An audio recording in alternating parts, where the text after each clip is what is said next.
Hello, my name is Jesse Kindig. This is my data analysis protocol for Delta Middle School. This is AEP 858. So I broke it down into four simple pieces. I found that if using data for teachers, that especially like in the middle school here that aren't accustomed to using it, simpler the better. Even our data sheets that we use for our PLCs are like they cover the four pieces here, and you just write in. I mean, the simpler the better. If it looks complex and it looks confusing, many people are turned off by it. They don't want any piece of it. So I like to keep it simple but effective. So I broke it down into four pieces. So we're gonna create a goal. Once we create a goal, and this can work. You know, I did this with my principal in my previous school, so this works at an administrative level, a district level, and even broke down even to a classroom. So we're going to create a goal first. What do we want to achieve? Then we're going to collect data on that goal. Then we're going to analyze that data, and then we're going to implement a plan to reach that goal. So it kind of sounds like it starts backwards, but I'll go more into depth. But the entire time we're doing this, what the one thing we have to have in mind the whole time is students come first. These decisions are based strictly on what is best for students. It's best practice. It's like the number one best practice a teacher and an administrator can use. So the whole time while we're doing all four of these steps, the one thing we have in mind is what is best for our students. Okay? So let's go a little bit deeper. So creating a goal. So we want to create a goal. As a math teacher, I always think, okay, chapter one, I want, 85% of my kids to be proficient or above in place value. I don't know, I just made that up. And that's my goal. Okay, so the goal must be created using data. So the 85% can't just be out of the thin air. It has to, why 85%? The goal must be measurable. So I could measure that either through formative or informal assessments. Okay. Goals must be realistic and achievable. That might even be a little lower, based off of what kind of classroom you have, based off your SPED population, based off of the achievement data you have. Maybe that's too high. Maybe that's way too low. I hope it's too low. And the goals from us must be for the kids, not for you. It's not about making us look good. It's about the kids. What do the kids need? Okay, so that goal kind of fits all four of those. Once you have created a goal, then we're going to go collect the data. We're going to teach the lesson and how the lesson is designed to be taught, and then or how your district has mandated what you need to do, and then we're going to collect that data.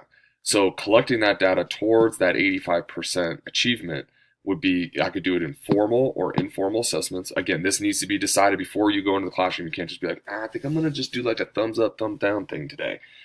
Then we could do progress monitoring.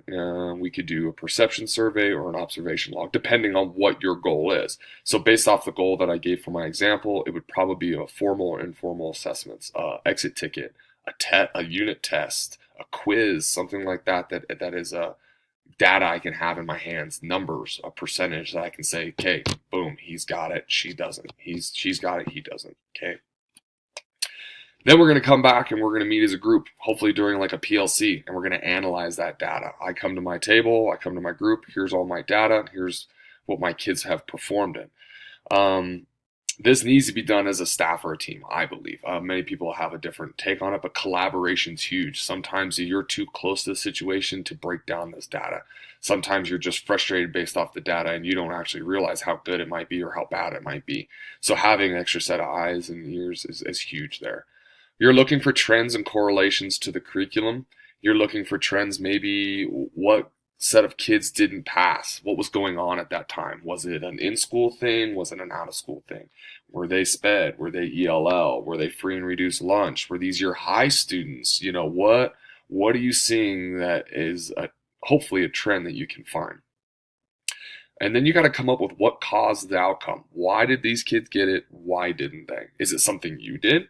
Is it something that the curriculum might be off? Maybe it was something the first time they've ever seen this, something like that. Did we meet our goal? So then at the end, like, did we get it? Did we get our 85% or did we not? Okay. If you did meet your goal, you need to come up with a new goal and go again. If you didn't meet your goal, let's pretend we didn't. Let's say I got 70%. We didn't meet our goal, and we come up with it's because it was a brand new concept, the modeling was confusing, and they had never seen that before.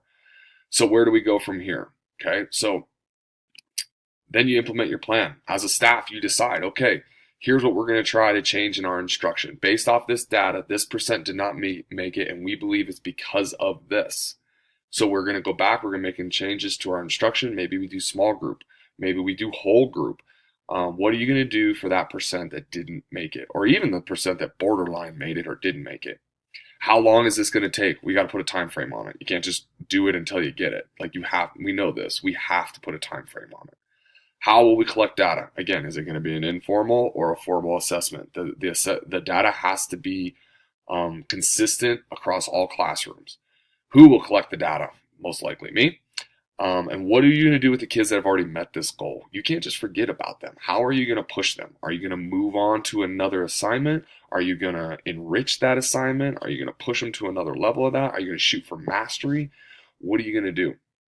Then when that's done, it just starts again until you reach that goal. This was a tough piece for my staff when we first started this. Not my staff, but my group. It was a tough plan because we have a new math curriculum and it's very tough, and we revisited a lot of the same goals there were times we were there for 3 weeks trying to figure this out, but eventually we got it, and we saw our test scores climb this year, in math especially.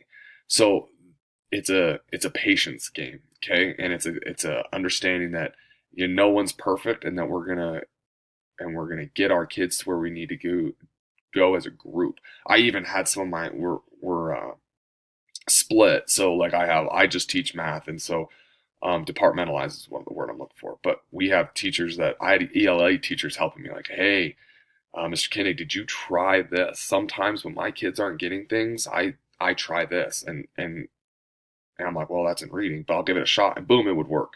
So that's why you're working as a staff, you're working as a team to collaborate and come up with these ideas. So again, I'm going to go back. So the 4 steps for us, and it's worked out really, really well, is create a goal. That goal must be measurable, it must be data driven, and it must be attainable. Don't 100% of my kids will get this. Well, if it's not a very easy concept, be careful, because you could be there you could start in August and be there still in February. Collect the data. Data must be consistent. It must look the same across all boards so that there's no skews in it. There's no issues with it. Then you're going to analyze the data with your team. That's like where you do in PLC, and find trends and correlations and things that you think you can use to get better. And then you're going to come up with a plan, and you're going to implement that plan, and you're going to reteach the lesson. Or if you pass, if everyone reaches a goal, then you're going to move on. You're not even going to have to implement a plan. You're going to go back to the green stage where you're going to create a goal, and you're going to rock it again. Okay. So far that's working for us. We'll see at Lincoln Elementary. Now I'm bringing this to Delta Middle School this year, and fingers crossed. I hope they like it. I hope it's effective, and I hope it continues to work for us. Thanks.